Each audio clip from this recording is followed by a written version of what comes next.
Bismillahirrahmanirrahim. Assalamualaikum warahmatullahi wabarakatuh. Waalaikumsalam warahmatullahi wabarakatuh. Alhamdulillahirabbil alamin. Alhamdulillahilladzi hadana li hadza wa ma kunna linahtadiya laula an hadana Allah. Wa asyhadu an la ilaha illallah wahdahu la syarika lah.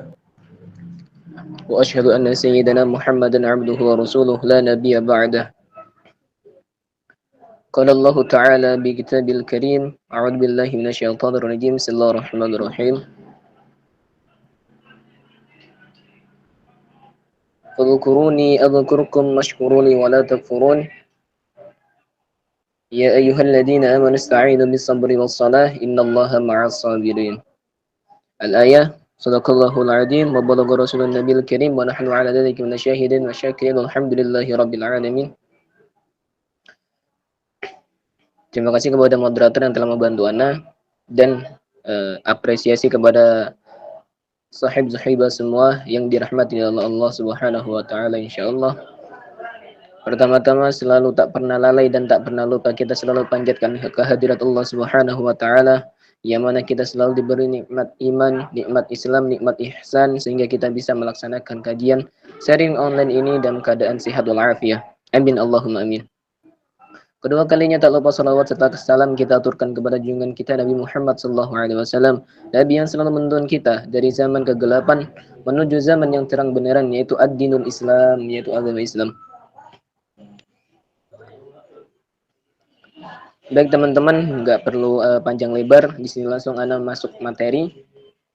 Yang mana materi tersebut tentang generasi muda yang mana mengikuti akhlak yang diajarkan oleh Rasulullah SAW.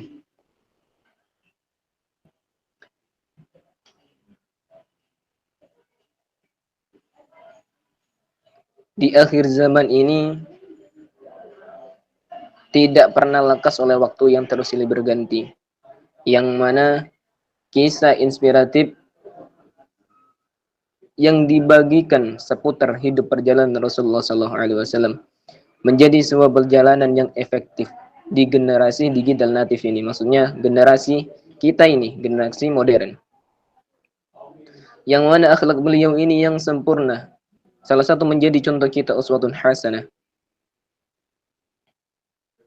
Ketika kita berkaca pada potret kehidupan di era digital saat ini, yaitu di era modern ini, yang mana akhlak yang seperti Rasulullah SAW semakin sulit kita temui. Adanya degadensi moral dan aktivitas kemungkaran terus saja berkembang. Namun, kadang seolah sulit terasa bahkan bersifat stagnasi. Lalu bagaimana umat akhir zaman ini? Bagaimana nasib bangsa kita ini? Jika sebagian pemudanya belum memiliki akhlakul karimah yang diajarkan oleh Rasulullah SAW, yang sebagaimana semestinya. Padahal pemuda itu merupakan tonggak kehidupan dalam mengurus umat Islam ini, urusan umat manusia. Di tangan pemuda juga hari inilah nasib suatu bangsa akan ditentukan nasibnya. Karena pemuda hari ini adalah pemimpin di masa depan. Lantas pertanyaannya, akhlak seperti apa yang harusnya kita miliki oleh generasi kita, yaitu digital natif ini, yang saat ini? Apakah kita sudah memiliki akhlak yang diajarkan oleh Rasulullah SAW? Jawabannya adalah akhlak yang seperti Rasulullah lah yang seharusnya dimiliki generasi kita saat ini. Akhlak apa saja yang dicontohkan oleh Rasulullah SAW? Yang pertama, siddiq. Siddiq itu adalah sebuah perkataan yang jujur. Maksudnya jujur seperti apa, Ustaz? Bukan hanya sekadar jujur dalam perkataan saja.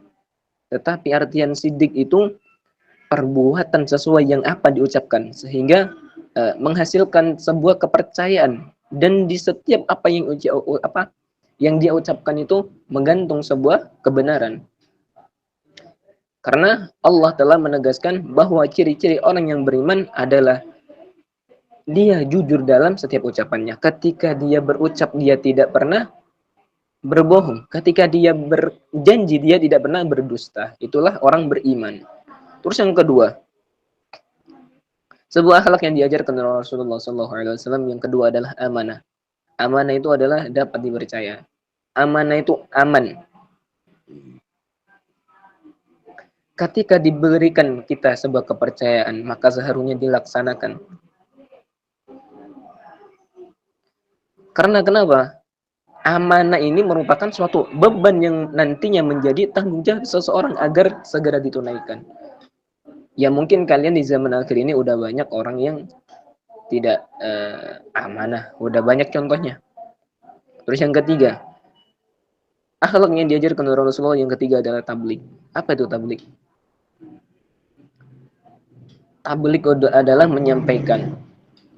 Rasulullah SAW sebagai kekasih Allah Subhanahu wa taala selalu menyampaikan wahyu dan ayat-ayat Al-Qur'an kepada manusia, khususnya kita selaku umatnya. Apa yang diperintahkan oleh Allah, menyampaikan kebenaran agar dapat menyingkirkan sebuah kebohongan.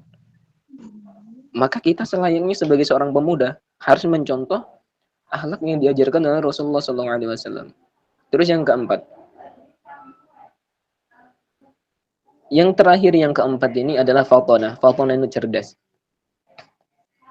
Rasulullah ini merupakan insan yang memiliki kecerdasan yang luar biasa. Baik dari segi kecerdasan spiritual maupun kecerdasan yang segi intelektual. Itu Rasulullah SAW. Sehingga dengan kecerdasan tersebut digunakan untuk menjaga hubungan dengan Allah. Hablum minallah. Yaitu hubungan terhadap Allah. Terus yang kedua, dan menjaga dengan berhubungan dengan sesama manusia. Jadi, saudaraku sekalian, saudariku sekalian, sudah seharusnya kita sebagai pemuda mampu mengimplementasikan akhlakul karim agar menunjukkan eksistensi kita sebagai pemuda Qur'ani, menjadi pemuda yang memberikan uswatun hasanah, sehingga tidak mudah taklid itu dalam artian ikut-ikutan. Diajak ke sini, ngikut ke sini, diajak ke sana, ngikut ke sana, itu salah. Jadi terhadap sikap dan gaya hidup ada keberatan. Itu harus ditentukan dengan sebaik-baiknya. Jadi adanya perbedaan dengan karakter dan budaya ketimuran membuat kita harus lebih selektif dalam memfilter kebiasaan dan perilaku tersebut agar tidak mudah terpengaruh dengan mindset ataupun pengaruh dari teman. Itu.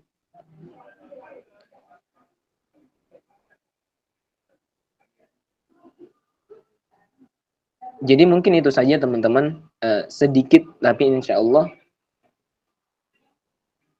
bermanfaat. Jadi Ana kenapa tidak terlalu banyak-banyak menyampaikan materi? Karena kalau banyak kadang itu menjadi beban kalian nantinya. Makanya Ana menyampaikan sedikit, seenggaknya masuk. Gitu ya teman-teman ya. Jadi jangan pernah kita ini sebagai generasi penerus, karena kalianlah generasi akhir zaman ini khususnya. Di tangan kalianlah nasib suatu bangsa akan ditentukan nantinya. Karena pemuda itu adalah pemimpin masa depan. Barakallahu fikum. Kembali ke moderator.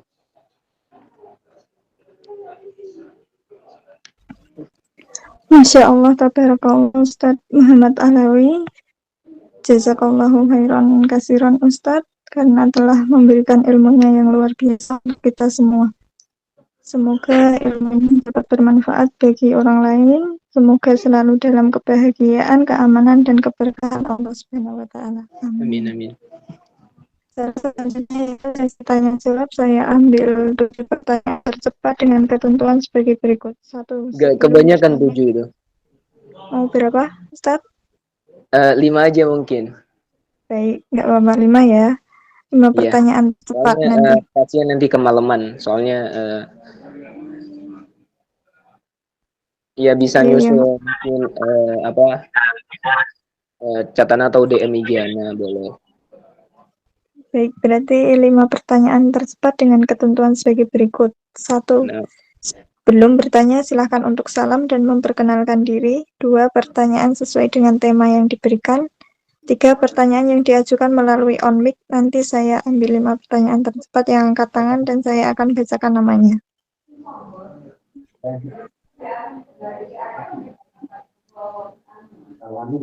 Baik, untuk yang pertama saya persilahkan untuk Rantina. Disuruh on mic aja ya. Iya, Kak. Ustadz Afan. Assalamualaikum warahmatullahi wabarakatuh. Waalaikumsalam warahmatullahi wabarakatuh. Saya pengen nanya. Sebentar ya, Kak, gilirannya dulu. Yang saya panggil Kak Rantina. Atas nama Kak Rantina.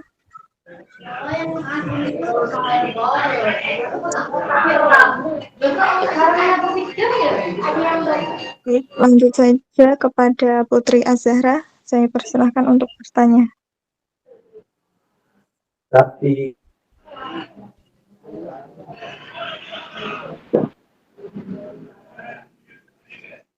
Kepada Putri Azahra, apakah ada? Baik, saya lompati kepada Habli Rizky. Apakah mau bertanya? Kepada Kelala. Afwan. Untuk yang tidak mau bertanya, jangan mengangkat tangan ya. Kepada Erli Febriani. Gimana, Ustaz? Itu kayaknya si Habli mau nanya itu. Assalamualaikum warahmatullahi wabarakatuh, Ustaz. Waalaikumsalam warahmatullahi wabarakatuh. Saya Abdul mau tanya, apa hukumnya berbohong demi menyembunyikan suatu aib? Syukran, Afwan. Hukum berbohong demi menyembunyikan suatu aib. ada sih, ini bukan berarti Anda memperbolehkan sebuah kebohongan ya. Ada sih sebuah kebohongan yang diperbolehkan, yang diajarkan oleh Rasulullah SAW. Salah satunya, kita itu boleh berbohong yang diajarkan Rasulullah ketika kita suami itu mencicipi makanan istrinya. Ketika makanan tersebut itu rasanya asam ya, ataupun pahit lah, itu sempat Rasulullah itu pernah bukan berbohong sih ya, cuman karena tidak ingin menyinggung hati seorang istri, bilang seperti ini, oh Masya Allah masakannya enak, seperti itu. Padahal sebenarnya masakannya itu asin ataupun asam. Terus terkait dengan hukum berbohong pasal aib. Jadi lihat sisi kebohongannya, hati-hati. Jadi ketika orang berbohong itu diawali dengan kebohongan, semua yang dihadirkan adalah kebohongan. Naudzubillah min dzalik. Ingat, ada sebuah hadis yang berbunyi gini, Qulil haqqu walau kana murrah. Jadi katakanlah sebuah kejujuran itu meskipun pahit. Ya emang hakikatnya kejujuran itu emang pahit. Makanya kadang kan orang sampai saking pahitnya sebuah kejujuran itu nggak mau akhirnya bohong. Jadi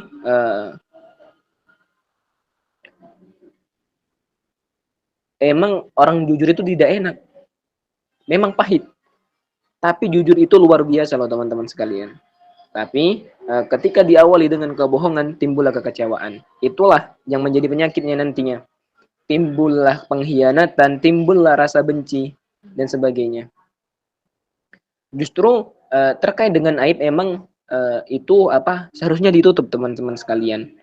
Karena orang Allah Subhanahu wa taala aja Tuhan kita tidak pernah membuka aib. Ada kan sebuah penjelasan dari Nabi Muhammad SAW.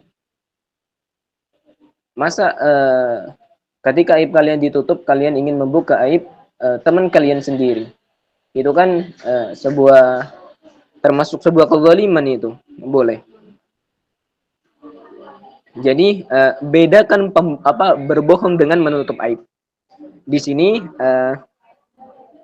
yang tidak boleh diceritakan masa lalu, maksudnya aibnya. Jadi aib masa lalu.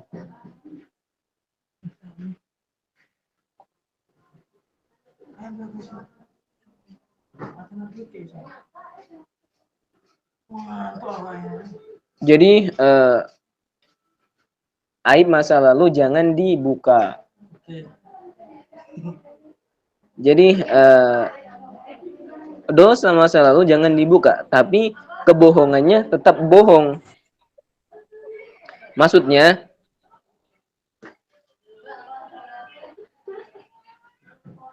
yang dimaksud aib itu kan sebuah kelemahan maupun sebuah cerita yang negatif ya.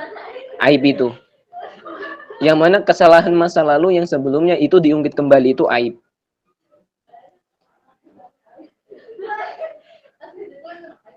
Jadi contohnya seperti ini. Waktu itu saya bilang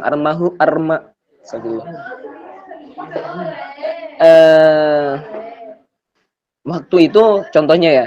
Waktu itu saya bercerita bilang almarhumah istri saya itu bahwasanya jangan ceritakan masa lalunya karena saya tidak perlu masa lalumu. Itu.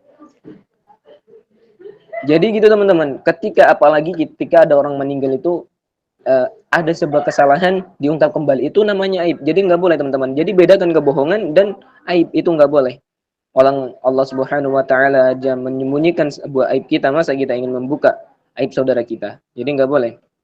Jadi kejujuran itu membawa kepada kebaikan itu membawa kepada keberkahan. Tapi kebohongan itu akan mengalihkan kepada dosa. Jadi tidak akan mungkin kebohongan itu bisa selesai karena kebohongan satu akan ditutupi dengan kebohongan lainnya.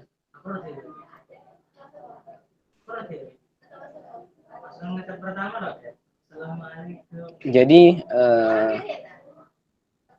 bedakan ya siapa ini akhi Habli terhadap sebuah istilah kebohongan multi aib itu beda. Bohong sama aib itu beda. Jadi seperti itu ya, barakallahu fikum. Kalau kurang jelas bisa ditanyakan lagi nantinya, bisa DM saya. Baik, terima kasih Ustadz atas jawabannya. Semoga yang bertanya bisa dipahami ya. Lanjut ke pertanyaan kedua kepada Erli Febriani. Saya persilahkan untuk bertanya. Baik, Assalamualaikum warahmatullahi wabarakatuh. Izin Ustadz, Ana ingin bertanya. Tafadhol. Menurut Ustadz, jika aib kita diumbar oleh seseorang, apakah boleh aib mereka kita umbar balik? Atau bagaimana? Sekian, terima kasih. Wassalamualaikum warahmatullahi wabarakatuh.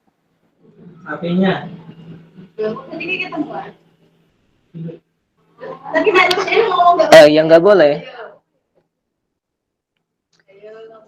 Jadi terkait aib ya ukti Afwan sebelumnya itu namanya balas dendam. Kita sebagai manusia tentu semua orang pernah melakukan kesalahan yang kemudian disebut aib. Bahkan di dalam kitab kalau nggak salah itu Ad-Dur Al-Mukhtar menyampaikan bahwa sebagian madhab Hanafi menjelaskan terkait aib. Jadi penjelasannya itu adalah sebuah aib itu apa sih? Sebuah bagian yang tidak ada dari asal penciptaannya yang dianggap sebagai bentuk kekurangan. Jadi aib itu sebuah kekurangan yang pernah kita lakukan itu. Ada sebuah ayat Al-Qur'an Allah Subhanahu wa taala berfirman Bismillahirrahmanirrahim tentang perintah menutup aib sesama. Innal ladzina yuhibbuna Astagfirullah lupana. Innal ladzina yuhibbuna an tasi'al fahishatu fil ladzina amanu lahum 'adzabun alim fid dunya wal akhirah.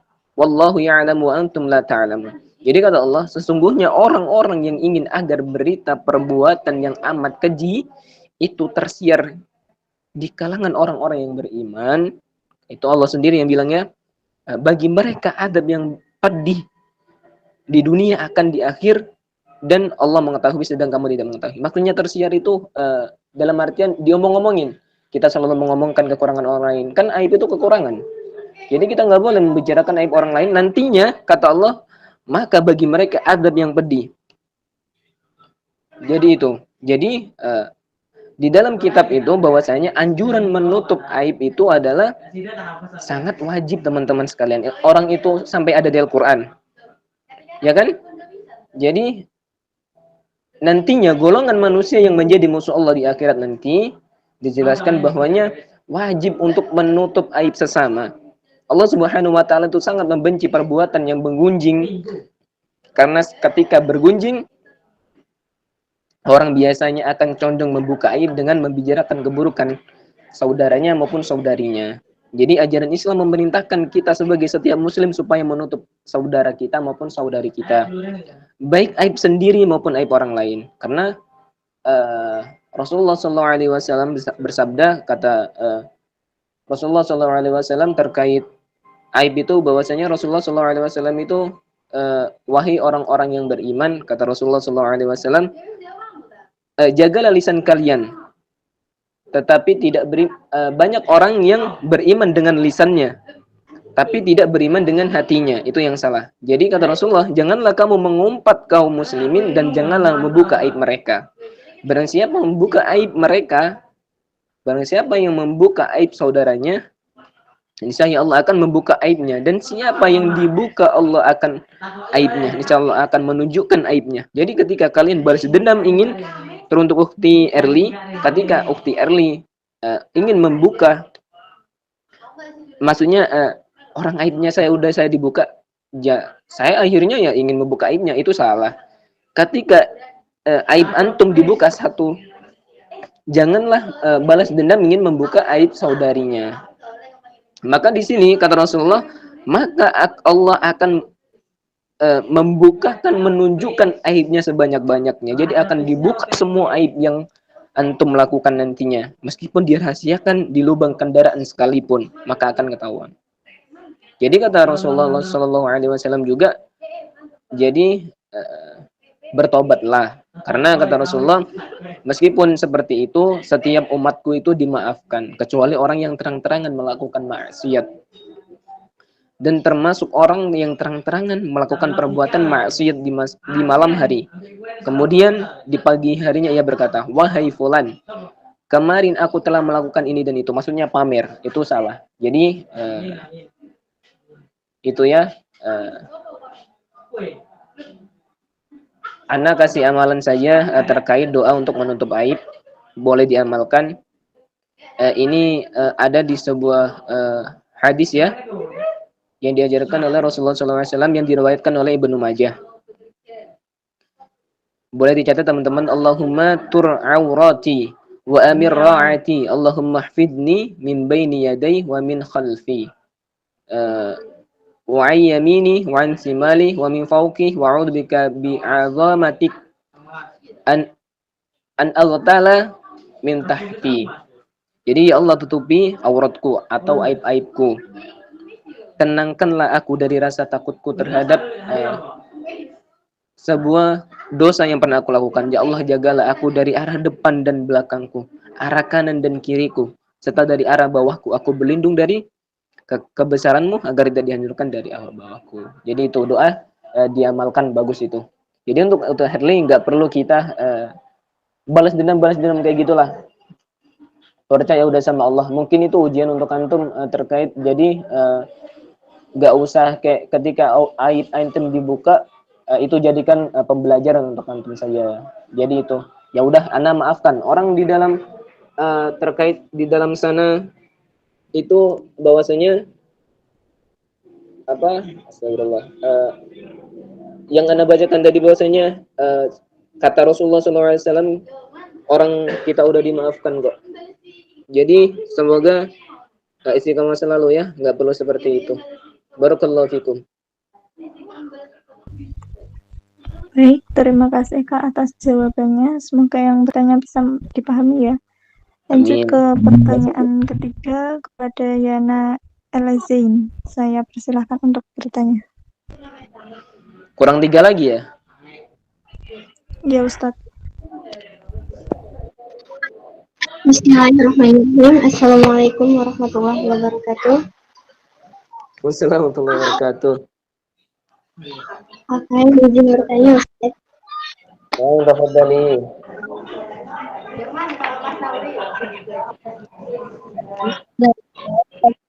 Sebagaimana katanya bohong itu adalah sebuah perbuatan yang dosa, kan, Ustaz. Namun terkadang Gimana bisa diulang lagi, bisa diulang lagi. ingin bertanya Ustaz. Nah, bagaimana berbohong adalah suatu perbuatan yang dosa. Nah, terkadang susah sekali untuk tidak berbohong meskipun itu hal yang kecil. Nah, Ana minta tips dari Ustadz supaya agar walaupun hal kecil tapi tidak berbohong. Nah, jujur seperti ini kan, contohnya. Jadi, ada yang minjem, tapi kita butuh uang itu, tapi kita nggak enak. Gimana ya? Jadi bohong. Ya, nah itu Oh, dosa jadi ya. kesannya itu pelit ya? Bukan pelit Ustadz, soal kita juga masih punya kebutuhan.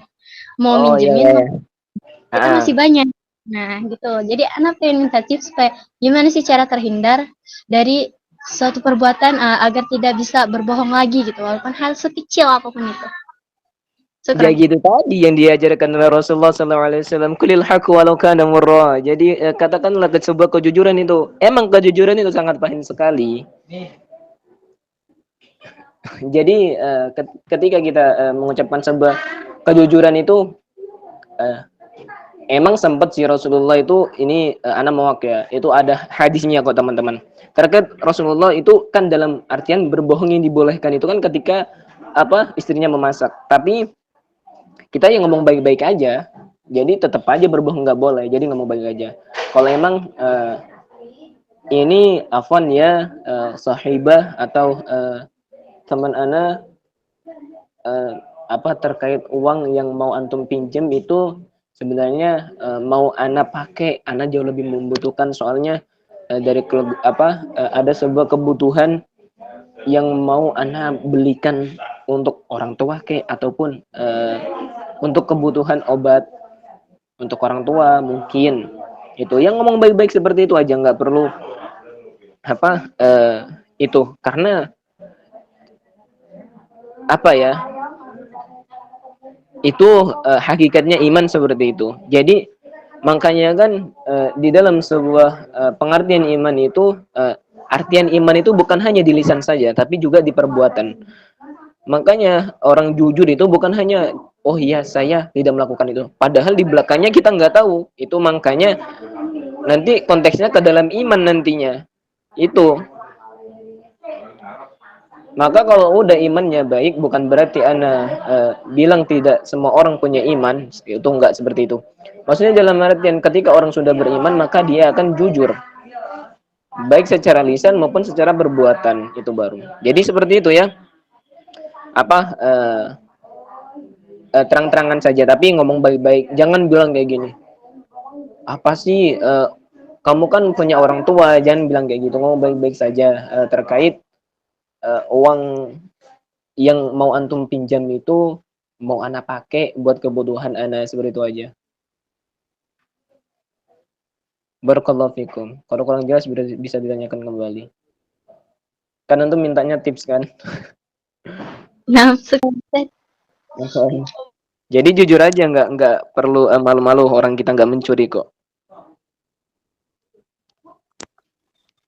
Semoga isi.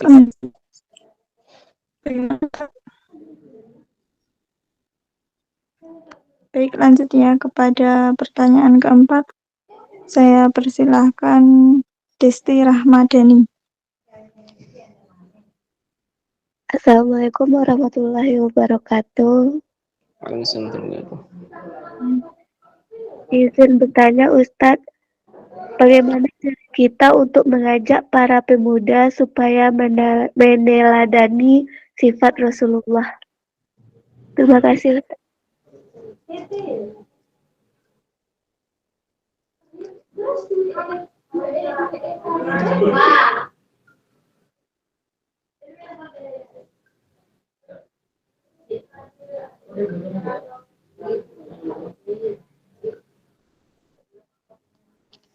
mengajak agar pemuda itu mengikuti yang apa yang diajarkan dari Rasulullah.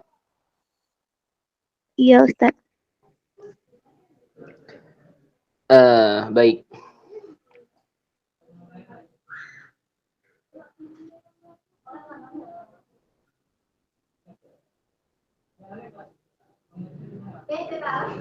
Emang sangat perlu teman-teman terkait apalagi zaman sekarang ya. Apalagi kaum pemuda sekarang ini lagi masih dalam artian masih tangguh-tangguhnya atau masih mudah-mudahnya itu, oh iya saya masih mudah jadi kayak bersenang-senang, padahal kematian itu tidak menunggu muda maupun tua. Jadi kadang kebanyakan sekarang, dan alhamdulillah kepada teman-teman semua ini barokah, semoga kalian istiqamah dalam menuntut ilmu dengan terkait sirah nabawi, yaitu tentang cerita Nabi Muhammad SAW, tentang kisah-kisah Nabi, para sahabat. Jadi emang itu sangat perlu.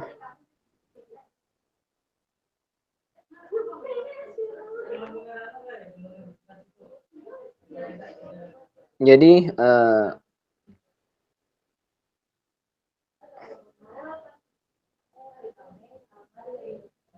kita ini di sebagai pemuda ini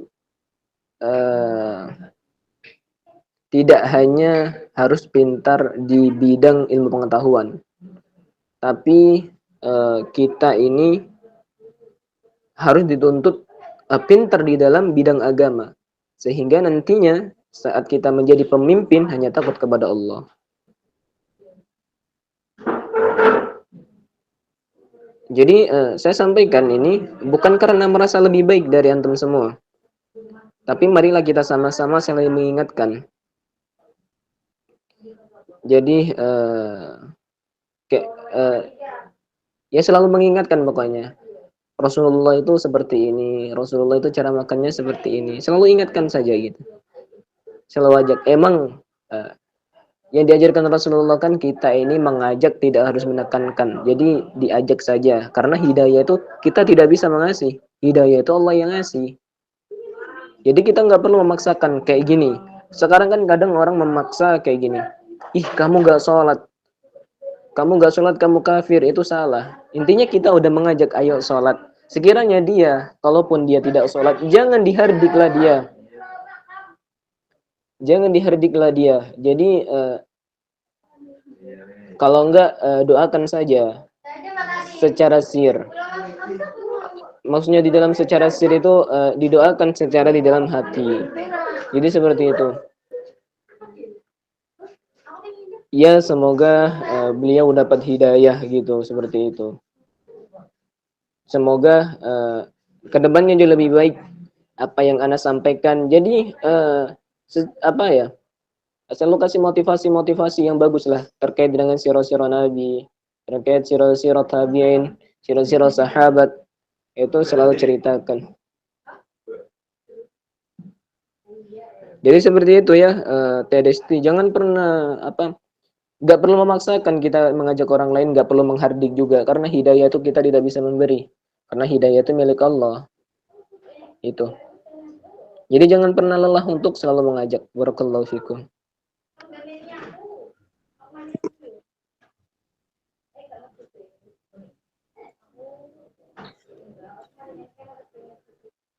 Baik, terima kasih. Lanjut kepada pertanyaan terakhir.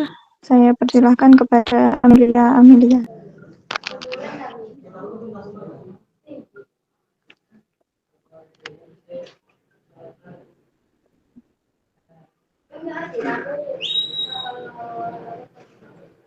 Bagaimana Kak Amelia? Apakah mau bertanya?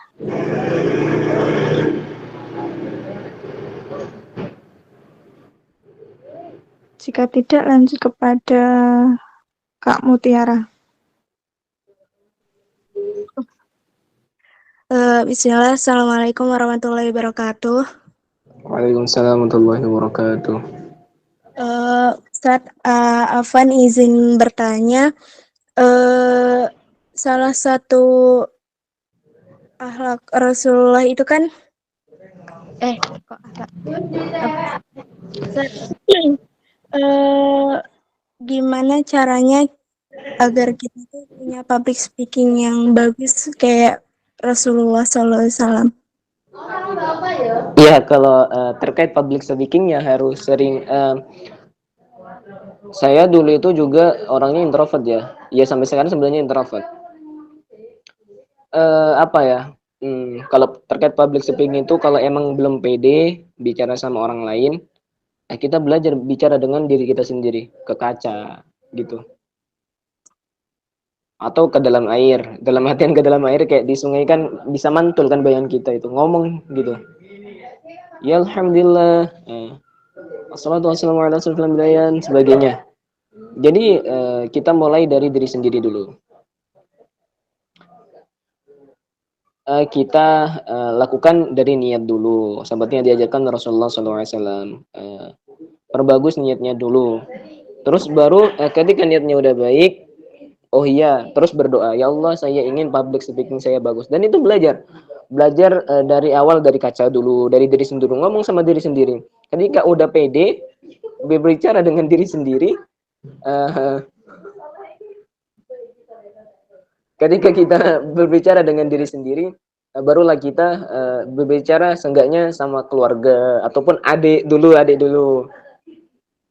Jadi Rasulullah itu tidak langsung berdakwah gitu. Jadi belajarnya seperti itu. Jadi dari keluarganya dulu, ke anak-anaknya dulu. Baru ketika sudah keluarganya udah mumpuni, maksudnya udah menerima ajakan Rasulullah dalam motivasi yang diajarkan oleh Rasulullah, baru ke kerabatnya, ke tetangga sebelah. Ketika tetangga sebelah udah menerimanya, baru ke kalangan semua masyarakat yang ada di Madinah. Ketika udah kalangan masyarakat di Madinah, baru Rasulullah SAW tidak sampai di situ saja. Baru ketika semua masyarakat Madinah udah menerimanya, baru Rasulullah SAW disuruh Allah Subhanahu Wa Taala untuk hijrah ke Mekah. Sampai ada namanya itu nantinya Fathul Mekah. Jadi itu terkait public speaking saya sarankan untuk banyak-banyak belajar. Hal yang paling simpel. Jadi belajar berbicara dengan sendiri-sendiri, pakai cermin kayak jadi seperti itu. Barakallahu fikum.